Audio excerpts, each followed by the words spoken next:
डॉक्टरों को दबाने के लिए रात को हमला होता है, उनको मारा जाता है, पीटा जाता है, तोड़ा जाता है, तो इंसाफ कैसे मिलेगा? मुजरिमों को तो और बढ़ावा मिल रहा है कि हम क्राइम भी कर रहे हैं, हमारे को बचाने के लिए हमारी सरकार खड़ी है। जी मैं पूछती हूँ कि आज जो मार्च हो रहा है किसके खिलाफ हो रहा है, क्यों हो रहा है? आप राज्य के मंत्री हैं, महिला हैं, आप किसके खिलाफ मार्च कर रही हैं? आपको तो खुद इतना अधिकार है कि आप कोर्ट जांच करवाइए, केस कोर्ट तक लेके जाइए और उस परिवार को और बच्ची को इंसाफ दिलाइए। 16 ডিসেম্বর 2012 দিল্লিতে রাতের বেলায় ঘটে গেছিল এক নারকীয় ঘটনা। পাশবিক নৃশংসভাবে অত্যাচার করে খুন করা হয়েছিল নির্ভয়াকে। দোষীদের শাস্তির দাবিতে নির্ভয়ার পরিবারকে আদালতের দ্বারে দ্বারে ঘুরে বেড়াতে হয়েছিল। দীর্ঘ সময়ের আইনি লড়াইয়ের পরে শাস্তি পেয়েছিল দোষীরা। সেই সন্তানহারা মা আবারও আওয়াজ উঠালেন আরেক সন্তানের জন্য। তিনি চাইলেন দোষীদের শাস্তি। তিলোত্তমার পাশে দাঁড়ালেন। কলকাতার আরজিকর হাসপাতালে তিলোত্তমাকে ধর্ষণ করে খুন করা হয়। দোষীদের শাস্তির দাবিতে তিলোত্তমার পরিবারের পাশে দাঁড়ালেন তিনি। প্রশাসনের কড়া সমালোচনা করে দোষীদের দৃষ্টান্তমূলক শাস্তির দাবিতে লড়াইয়ে পরিবারের পাশে আছেন বলে তিনি জানালেন। बहुत दुख होता है कि आज भी हम 12 साल बाद भी आज भी हम उसी हालात में हैं, हमारी बच्चियां उसी हालात में है कि हम ऐसे ही घटना से जूझ रहे हैं, ऐसे ही घटना पे बात कर रहे हैं। सबसे दुख की बात है कि जब घटना होती है तो किसी तरह मीडिया में आ गई और आज 5 दिन हो गया, एक दूसरे पे ब्लेम हो रहा है कि उन्होंने किया। बहुत दुख होता है कि जिसके घर से एक बच्चा चला जाता है, पढ़ा लिखा, वो भी डॉक्टर, तो ऐसे सिस्टम पे, ऐसे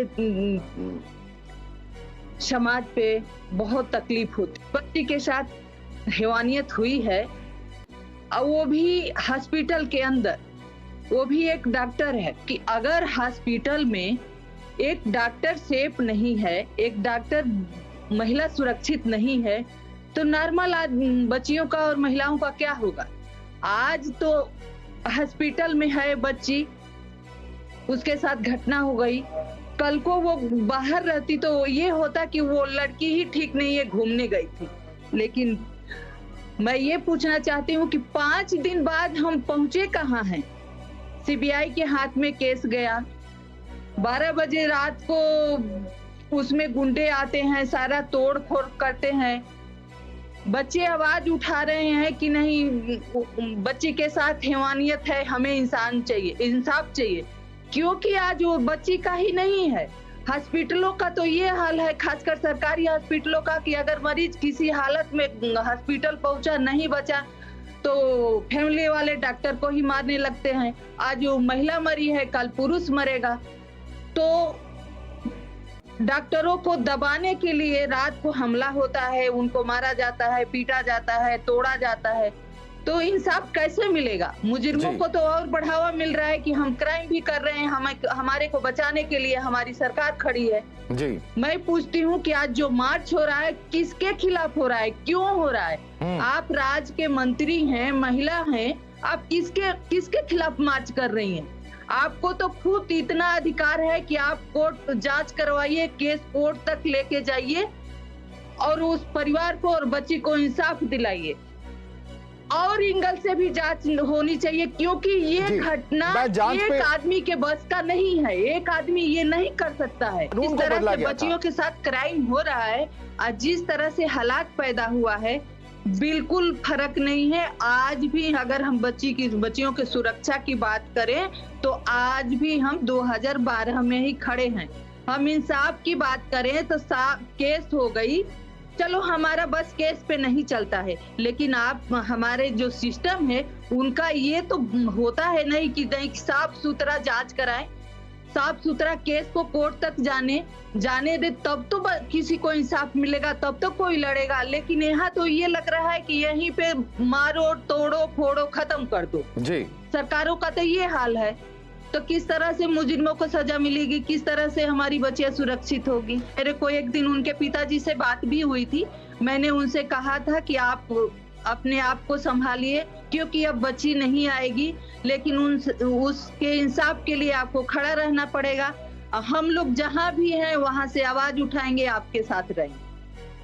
देखिए, घटना हुई, पुलिस केस हुई, पुलिस ने जांच की, नहीं हुआ, सीबीआई को गई। तो उन लोगों को लगा कि अब सीबीआई जब जांच कर रही है तो हमारा पोल खोल जाएगा, मुजरिम पकड़े जाएंगे या सबूत मिल जाएगा। इसीलिए इन लोगों ने मुजरिमों को बचाने के लिए अपनी शर्मनाक घटना को छिपाने के लिए इन लोगों ने आधी रात को, चाहे जो भी कराए, मैं ये नहीं जानती कि किसने कराए, लेकिन जो भी कराए ये बहुत बहुत दुर्भाग्यपूर्ण है। एक समाज में, पूरे देश में ये एक कलंक है। ये बचाने के लिए किया गया है, सबूत को खत्म करने के लिए किया। आप बता सकते हैं कि जिस तरह से हॉस्पिटल में तोड़ फोड़ हो रही है, एक आदमी कैसे अपने बच्चों को कहीं कहीं पढ़ने के लिए भेजेगा, कैसे बच्चियों को भेजेगा? तो ये जो भी कुछ हुआ है सब सबूत को मिटाने के लिए हुआ है, मुजरिमों को बचाने के लिए हुआ है। क्योंकि बच्ची की जान गई, उसको, उन लोगों को कोई परवाह नहीं है, लेकिन मुजरिम बच जाए, उनका इमेज बच जाए, इसलिए ये घटना हुई है। तो मैं यही कहना चाहूंगी कि आप सब लोग जुड़िए और उस परिवार को, उस बच्ची को इंसाफ मिले और मुजरिम को फांसी मिले। हमारी भी यही उनके साथ कामना है और मैं हमेशा उनके साथ खड़ी रहूंगी।